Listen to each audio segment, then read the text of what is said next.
Welcome back to Everyday Economics, a podcast that helps you learn about the economic world happening around you every day. I'm your host, Chris Krug, president of the 501c3 nonprofit Franklin News Foundation. Everyday Economics is a production of America's Talking Network.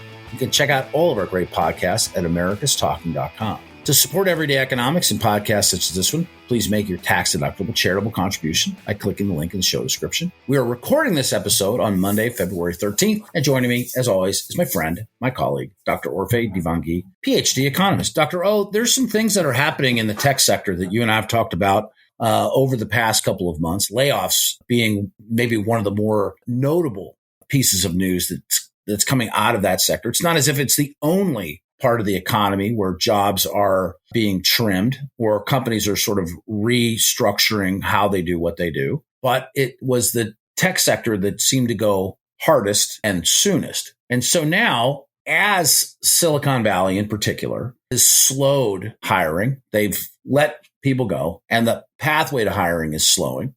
There are people who carry H-1B visas who are here to work for those tech companies, whose situations are becoming perilous because without the job, they really don't have the status to stay. And they have a certain amount of time to get a new job, or they face, in all likelihood, having to leave the country in some period of time. Can you give us some insight as to what's going on? This seems to be very buzzy today, in particular on LinkedIn.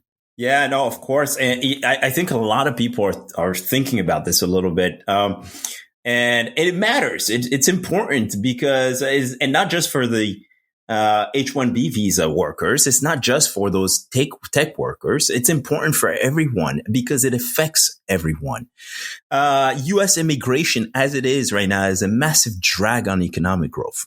You know, we're talking about inflation all the time and the shortage of labor. And yet we have a system that is basically letting go of our most productive workers or keeping the most productive people around the world from coming here. You know, it seems that U.S. immigration policy has forgotten that this country was built on the back of productive workers coming from everywhere. And this is exactly, this is the problem. We have the tech sector cutting about 257,000 positions since 2022. Because of the increase in interest rates, because of the challenging economic climate, because of the uncertainty. And these foreign-born workers in the U.S. legally working hard, highly productive workers. In order to qualify for H-1B, let me tell you from my own experience, you have to be highly qualified. You have to have degrees. You have to have accomplishments. It's unbelievable what they do, the hurdles to come into this country to work here and pay taxes, by the way. And so these people are now kind of in limbo. If they don't get a visa, a new employer quickly enough to sponsor their visa, they will have to leave the country. And again, this is coming at a time where immigration backlogs, the processing times by the U.S. immigration authorities has more than doubled in the past 2 years. So yes, you have a lot of, we have highly productive workers in this country. And then people wanting to come into this country who are would raise U.S. productivity growth. Why is it important? Because productivity growth improves living standards. If our economy grows rapidly, we can bring inflation down. Very important. But at the same time, we create more jobs. We have a labor supply problem, right? In this country. We talk about this in the jobs every time the jobs report comes out. So this is something, it's kind of like an own goal by the administration not to focus on resolving this issue. And so, you talked about it was like more than 250,000 people since last year have been trimmed out of tech. And then it's 60 days to find a new job. I guess one thing that would be a positive for the benefit of those people that have been unexpectedly separated from payroll would be that a lot of what goes on in tech can be done remotely. So if there is an opportunity, it's not going to necessarily require a relocation,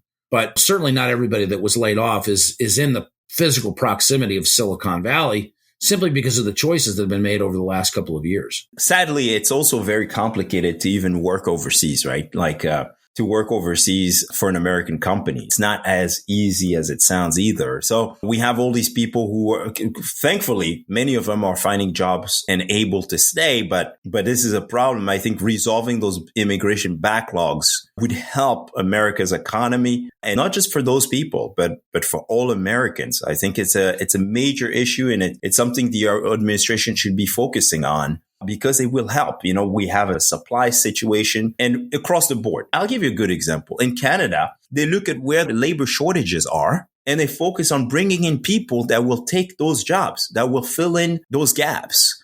I'm not sure why immigration reform is not something that we're talking about every day in this country. I would second that.